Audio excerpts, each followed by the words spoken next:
This video is kind of a follow-up to the one that we did from a couple of days ago, talking about every team that qualified for the Mexico Major. Go watch it up here if you haven't already. That was a pretty quick overview of the entire major, but I wanted to do another deeper dive video and talk about my favorite 5 storylines going into this event. Welcome to WatchMojo. Today we're counting down our top picks for the top 5 storylines at the— I can't take this seriously! Obviously, some of the teams that qualify were the ones that you would expect to make a major of this caliber, like your BDSs, your TSMs, your NiPs, your liquids, etc. And there are some really good stories to be found there, but there's also some rebuilding and some underdog teams that I also wanted to give a spotlight to. There's a story for every Rainbow Six team, especially for the ones that are going to Mexico. Different motivations, goals, paths to success, obstacles, longevity, whether they're an underdog or a favorite, the list can get pretty expansive. But these are the 5 that I'm going to be paying attention to the most for this major. Number 5 is Asia Pacific's chances. So you're telling me? Gonna be honest, they're not very high, especially given how every group has one APAC team in it,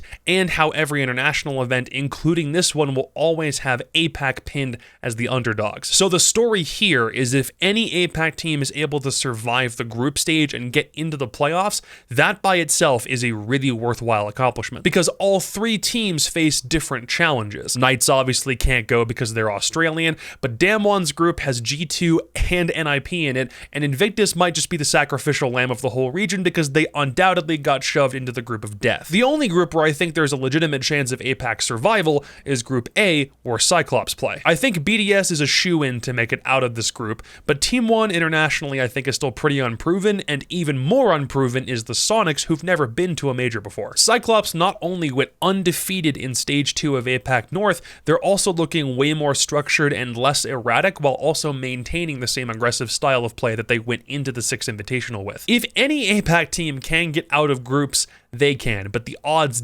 definitely are not in their favor compared to everyone else. We're not looking for an APAC team to win this entire event, we're just looking for steady improvement over time. The fact that there hasn't been international competition has stunted APAC's growth the most because they're the newest region overall, they're still trying to develop some things, and internationally, their success is essentially non-existent. So, again, whatever you can build up in Mexico is good. We're not looking for you to win. We're just looking for you to do better. Number 4 is Spacestation's transformation.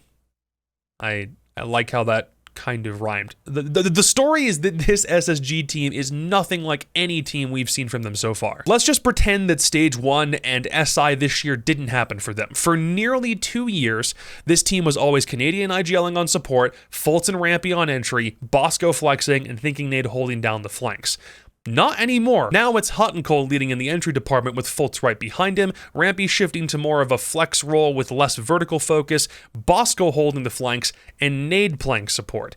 It might seem like a big move, but it's already working. We'll talk about this to no end on the major, but SSG placed first in the last NAL split, only losing 1 game and won the rest of them by pretty huge margins. 7-4, 7-2, 7-1, 7-1, 7-2, 7-0, and a forfeit victory. Do the math, they outscored their opponents 42-10 in the games that they won. But I think I know where this comes from. It's partially because Hot and Cold just gels really well together with this team, and that happened very quickly, but also because I don't think any team in the North American League was expecting SSG to be this different heading into Stage 2, and no one really knew what to expect. To a certain extent, I think that's also a reason why Oxygen got out to such a super hot start back in Stage 1. OXG looked okay with 2 rookies back then, but SSG put a veteran on their team, and now they look like they could beat up God. But to me, they will need to prove that they aren't simply a one-trick pony, and that this momentum can be consistent over time. They might need to bring a different game to the table for Mexico so that they don't get found out super quickly, because this right now seems like it's working. It just needs to keep going. Number 3 for me is BDS's ceiling. I'm not even talking about them for the meme. I legitimately mean this. They have been one of the best teams in the world for the past year and a half. Top 4 of every EUL stage since the league started last year, won the August Major, runner-up of the November Major, and were the top remaining European team from both of the last 2 invitationals. So the question now is, what else do you need to shoot for? The story is them needing to show up big and probably win the whole thing. There's no doubt that the online seasons for the COVID era is where they found the most success. During the pandemic, it was very much their year to shine. Like, they proved they have fantastic individual talent, Alem's shot calling is on point, Daye is a plant monster, Shiko is doing Shiko things even if at Invite he didn't quite show up, and they can win a lot of rounds where most people just kind of assume it's a surefire loss because of that individual skill. However, they're also a very methodical team, and I'd say at this point there's not that much room left for them to not win a tournament and for people to still give them grace for it. They need to translate the middling success that they've had into something greater. Getting to play teams from outside of Europe should make this better. Like, they nearly went undefeated at their group at SI this year, but the best of threes that they played and lost in playoffs were ones they, I think, very clearly should have won. The skill is there, the proof is there, but the pressure now is also there, and it's time for them to actually win something substantial. Number 2 is the back to basics format. The format that we saw for playoffs at Raleigh and Paris is making a return for the playoffs in Mexico, but that means we're not seeing a double elimination bracket like we've seen the past couple of big events.